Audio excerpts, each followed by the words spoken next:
Pierre Bourdieu, est-ce qu'en matière de goût esthétique, de préférence alimentaire, de préférence vestimentaire, de manière de table, est-ce que nos distinctions nous distinguent, ou est-ce qu'on peut dire que nos classements nous classent? Oui, tout à fait. Le goût est cette chose très très paradoxale qui à la fois nous permet de faire des différences, de produire des préférences, de dire j'aime mieux ceci que cela, et en même temps qui nous rend justiciables de jugement de préférence.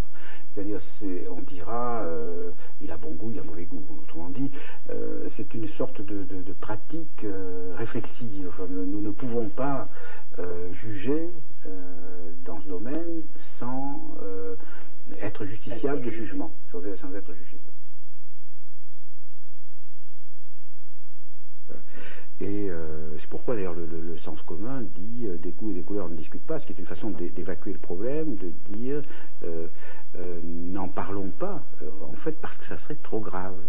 Une de mes découvertes en travaillant sur ce sujet, c'est que aujourd'hui il n'y a sûrement pas beaucoup de jugements qui engagent autant les gens que les jugements de goût. C'est-à-dire, vous pouvez facilement faire rougir quelqu'un aujourd'hui, le faire rougir sur sa sexualité, ça devient de plus en plus difficile. Mais faire rougir sur une faute de goût, sur une gaffe, etc., c'est extrêmement facile. Et d'ailleurs, c'est une des difficultés de l'enquête.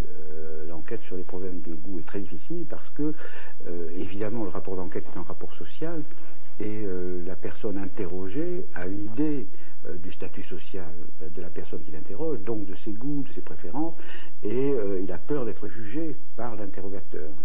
Et de ce fait, il tend, d'autant plus qu'il est plus bas dans la hiérarchie sociale, à produire des jugements de goût qu'il juge conformes aux attentes de l'interrogateur.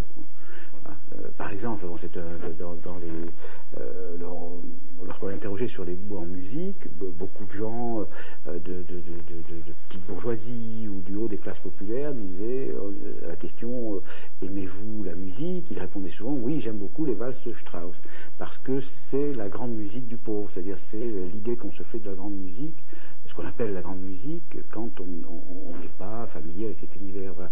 Donc déjà une différence entre les goûts spontanés et les goûts proclamés. Voilà, donc il a fallu faire tout un travail pour contourner cette tendance à valoriser, et pour se référer plus aux pratiques d'ailleurs aux déclarations.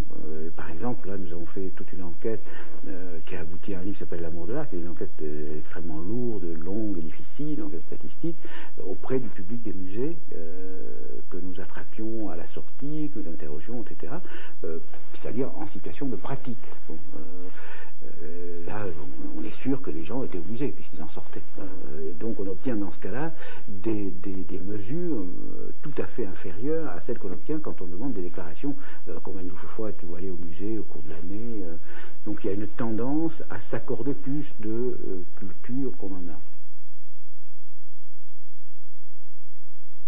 Cela dit, donc le goût et cette capacité bizarre de faire des distinctions qui distinguent.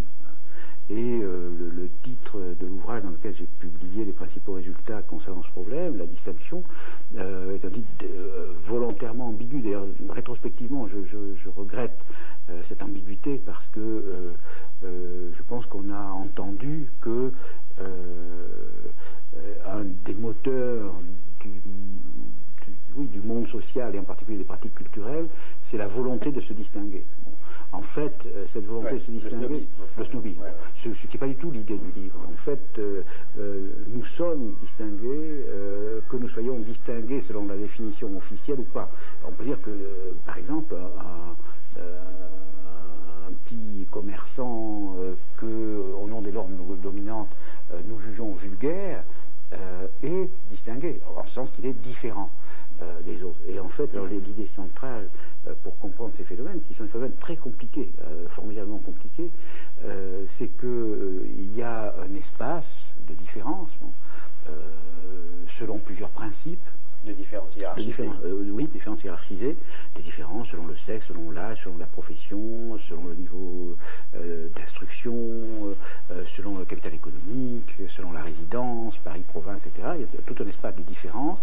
Bon, et ces différences objectives, enfin dans les moyens, pourrait-on dire, hein, les moyens de consommation, hein, se retraduisent en différences dans les préférences manifestées. Bon, c'est-à-dire quand vous savez où quelqu'un se situe dans cet espace de différence, bon, c'est-à-dire quand vous savez sur lui, sa profession, son niveau d'instruction, la profession de ses parents, etc., vous pouvez deviner en gros, sinon quelle catégorie de goût il aura, quelle catégorie de goût il ne peut pas avoir. Bon, autrement dit, il y a une prédiction, une prévision qui signale une corrélation. Voilà, voilà.